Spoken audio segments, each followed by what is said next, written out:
Meet Carlos. Carlos is that friend who always plays it safe. He's reasonable, disciplined, and swears he's got the whole adulting thing figured out. He's got a healthy savings account, no debt, and he's very proud of his don't trust the markets philosophy. But here's the thing, while Carlos was busy protecting his money from risk, his money was quietly dying. And the worst part, he had no idea. Because sometimes the safest choice, holding on to cash, is actually the riskiest one. Let's unpack how Carlos learned that lesson the hard way. So a few years back, Carlos decided he was done with the stock market roller coaster. He watched his buddy lose his money in a dip once, panicked, and thought, nope, not for me. I like my money where I can see it, in cash. And honestly, it felt good at first. No red arrows, no stress, no CNBC yelling about interest rates, just peace.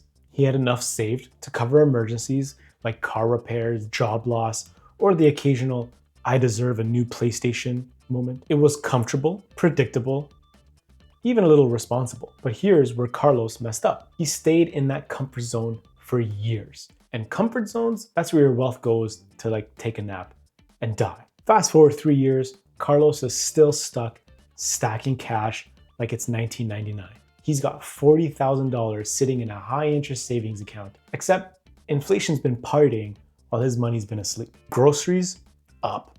Rent, up. Literally everything costs more. And Carlos starts realizing that same $40,000 that made him feel rich now barely covers what $35,000 used to be. That's the trap. Cash looks stable, but it's losing power every single day. It's like watching your favorite ice cream melt. The scoop is still there, but like good luck enjoying it before it disappears, or you just might as well just drink it. One day, Carlos brags about his smart savings to a friend who's into investing. He's like, bro, I'm getting 4% interest now. That's solid. And his friend goes, cool. What happens when that drops to 1% again? See, cash returns are a guessing game. 1 year, you're riding that high of 4%. The next, you're basically earning pocket lint. You can't build a retirement plan on something that changes more often than like Netflix prices. Meanwhile, the people that Carlos thought were taking risks, the ones investing in stocks and bonds, were quietly compounding their wealth through all the market's ups and downs. This hit Carlos even more when his friend showed him a chart. Over the last 20 years, the best inflation-adjusted return from cash, around 4.6%. The worst was negative, as in you lost money just by standing still. Stocks though, even with all the chaos, solid long-term growth. And Carlos finally got it. He wasn't avoiding risk. He was just choosing a different kind of risk, the one where your money quietly disappears while you sleep. So he takes the leap. He sets up a balanced portfolio, a mix of stocks for growth and bonds for stability. Nothing wild, not day trader energy, just smart, diversified setup. And for the first time, his money's actually working for him, not just sitting there sipping iced coffee and doing nothing. Now, when the market dips, Carlos doesn't panic. He remembers volatility is temporary, but letting inflation eat your wealth, that's forever. The truth is, cash isn't evil. You need it for emergencies, for short-term goals, for peace of mind. But if your plan is to play it safe forever, you're not avoiding danger. You're just guaranteeing you'll be left behind.